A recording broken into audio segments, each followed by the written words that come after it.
Mana Akrom ukam san keraklarni hammasini tayyorlab qo'ydim. Ofis summasi 4 million so'm bo'ldi. Sendan faqat bitta iltimos, 15-da o'tib qolmasin ukam. Yaxshi ham siz bor ekansiz aka, bo'lmasa kimga olib yurardim hozir. 15-da xudo xolasa qilib beraman. Kelishdiki? Xudo xolasa. Akrom yaxshimisan? Rahmat aka, do'st. Men bugun 15 kelib ketishing kerak edi. Aka, bu oy sal cho'zilib qoldi. Xudo xolasa 2 kunlarda kirib ketaman. Sen bilan bunaqa kelishmagandik-ku. To'g'ri aka, ozgina mana shunaqa bo'lib qoldi. Xudo xolasa 1-2 kunlarda agar bo'lmasa kechgacha umarasi qilib aka. Tezlashtirib ber.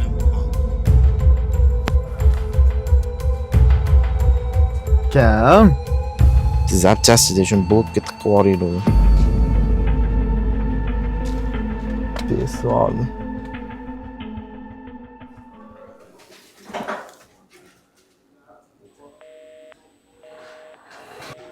Tushunma. Cho'niga tiqib qo'yibdi maraz. Ozod telefon berdi.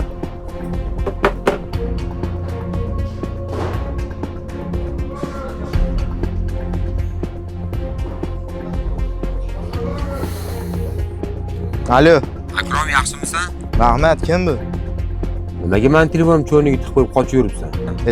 Qildingiz aka, naptori bor, telefon qurmay, pul bo'lganda olasiz, bo'lmasa yo'q. Tushunmadim senga. Meni tushunmadingiz. Sen bilan qanaqa gaplashish kerak o'zi? To'g'ri gapga tushunmaysan shekilli. Любой joyda любойchasi gaplashaman aka siz bilan. Sen bilan ko'rishib olishimiz kerak ekanda. Davay. Maraz.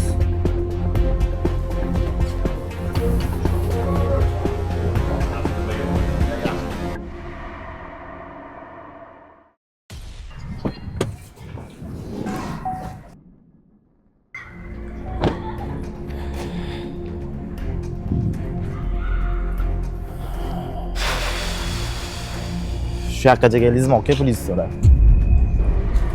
Akrom, ukam. O'shanda telefon qilib, "Aka, boshimga musibat tushib qoldi. Yordam bering" dedi. Qo'limdan keldi senga yordam berdim. Nima endi menga qo'ygan rahmating shumi? Minnat qilsam aka qilgan yordamingizni. Nima qilishingizni bilganman, boshqa joydan olgan bo'lardim. Akrom, sen bilan yaxshi gaplashmayapmiz shekilli. Pulimni berma, ketaman. Pul yo'q hozir. Mana asabim bizmi bola? Nima bo'ladi aka bizdan? 6 yil muddatga ozodlikni cheklash jazosi belgilandi.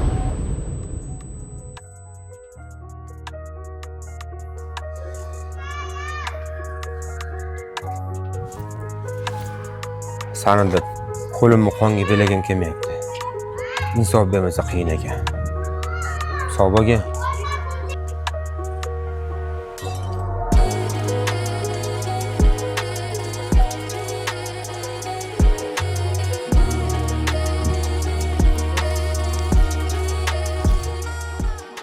erkak kishi lafzi bilan erkak bo'ladi. Bunaqa gapiga javob bera olmaydigan erkaklarni kim deb atash mumkin? Komment yozib keting.